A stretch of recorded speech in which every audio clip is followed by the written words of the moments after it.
I'm back. I had a slight interruption. But when we go through the challenges that we go through, despite what time, like I was giving the example earlier with teenagers, which because teenage years is a huge shift in teenage years. And every decade, when we shift from our 20s to our 30s, from our 30s to our 40s, 50s, and so on, that's a huge transition. So going through that transition, those transitions, there are stumbling blocks or milestones that we must overcome to adapt to the next stage in our lives. So with dealing with the 360 and dealing with when you understand sciences like metaphysics and astrology, or when you're understanding even down to the body with understanding different yoga poses, understanding that fasting and how fasting brings clarity. You can't really see a situation clear if you're consumed, like you're over consumed with, and that can be anything outside of you, whether it's food, whether it's alcohol, whether it's tobacco, whether it's like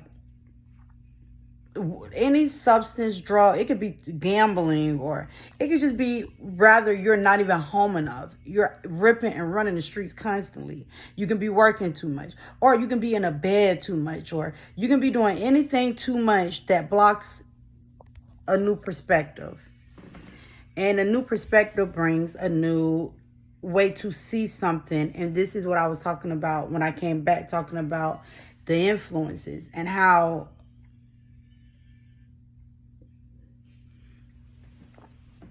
you're either going to get the opposite view of you, and certain, if you look at it using astrology, which is powerful, you can always understand your situation when you really analyze your situation. And I'm not saying, because analyzing do not block the experience. I learned that the hard way. Mercury conjunct the South Node in Libra, Sun in Libra in the 9th house, Sun in the 8th.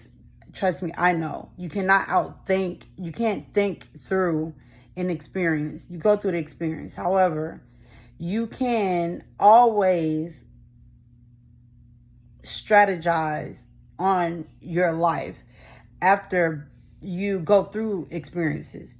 And one thing that I'm recognizing, your natal chart is going to only attract so much for you.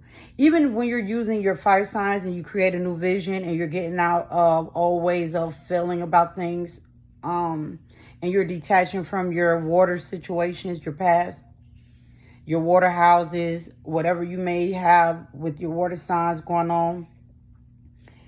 Even when you go into these new visions with your fire energy, it's still your 360 degrees. And this is something that I was thinking about earlier, even with Saturn, like Saturn transits. Once you start understanding what you're manifesting, and you begin to take responsibility for what you're manifesting, and you're starting to understand your karma and the reality, because your karma shows up in the reality, not in what you're thinking or feeling. It's your reality. That is the karma. It's after you've thought and felt and experienced. The karma is what's coming behind you. So once you begin to analyze the patterns, because there's only going to be so many patterns. You only got Virgo, Capricorn, and Taurus. Those are the only earth signs you have, and you only have those houses. So once you know your houses and what houses those are in, your manifestations are only going to be in those houses. Like, you're not, I'm sorry to be the bearer of bad news. A lot of spiritual community and a lot of, the conscious community for many years, like, basically going la la land with what we're capable of accomplishing in life. And it's not to discourage us, and I'm not even saying this to be a Debbie Downer, but there are limits to life. That's why Saturn is also limitations, boundaries. We have limits and we have boundaries. And Saturn transits are so slow. It's only so much you're going to be able to overcome within one lifetime or experience. And it depending on, I'm not even going to get into generational curses And I'm not even trying to be negative. All I'm saying is that I'm actually coming on to be positive.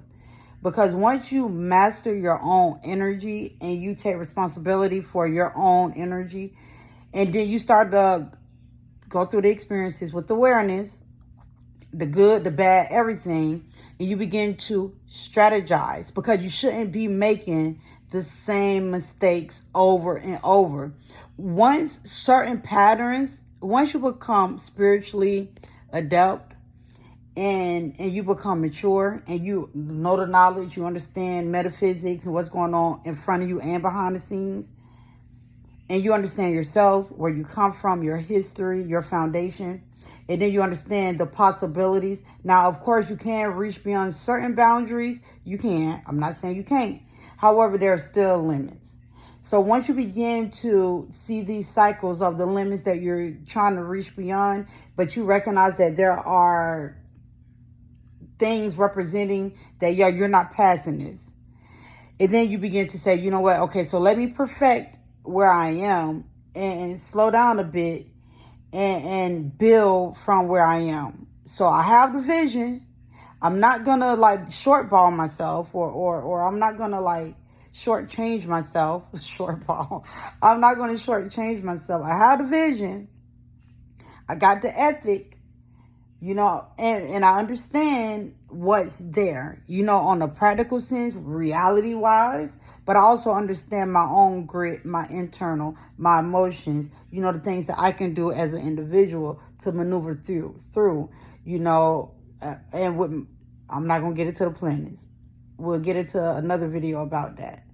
I'm just saying, as an overview, when you see your 360, what's going on in your world, because we all have our own world. And once you begin to analyze, okay, this is my 360. It's only so with these angles, which are transits, I'm noticing a pattern with my oppositions, right? Which my support.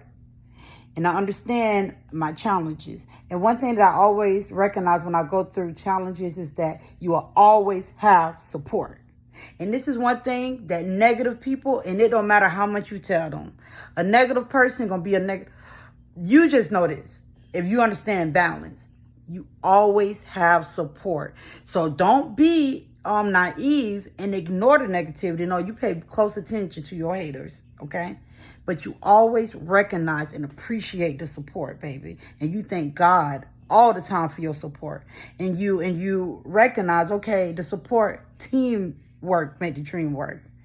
Don't shit on your support if you notice that maybe you're gifted in a certain arena and then you're rising up. No, never, ever, ever look down on your support because you've risen up over time or something. You may have, a benefit or something, or a good trend or a positive transit. Don't do that. And that's the saying, like the old folks used to always say, don't never bite the hand that feeds you. So when you recognize you go through certain transits, and this is something that I do, I'm not just saying that, we always have support. It don't matter what we go through and throughout our transits. I don't give a dang if it's a Saturn. I literally had a Saturn, Pluto, and Jupiter. Jupiter was debilitating in Capricorn in 2020. Conjunct my Mars on my ascendant. My natal ascendant Mars conjunct Capricorn. Opposite my moon. Square my Mercury. Square my North Node. It was and you know what? I'm not going to get into that. That is a kill. Like, you can die from transits like that. That is not no little small transit where it's just like, oh, okay. It was just like, no, those are transits that can take you up out of here if you do not recognize your support in life.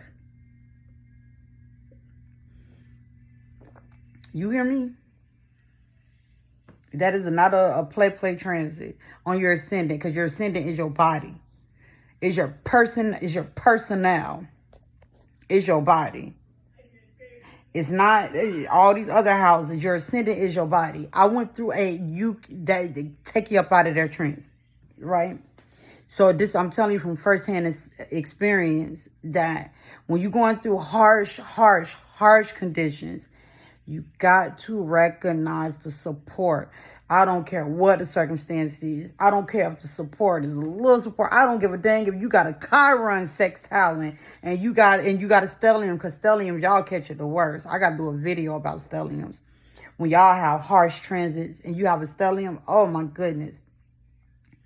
Like people who had stelliums in the cardinal signs in 2020, like that, those are very harsh conditions to deal with. And this video is for astrologers. So if you don't understand astrology, please, you're not going to understand what I'm talking about. Okay. I'm not crazy. I promise you I'm not. Okay. I'm not.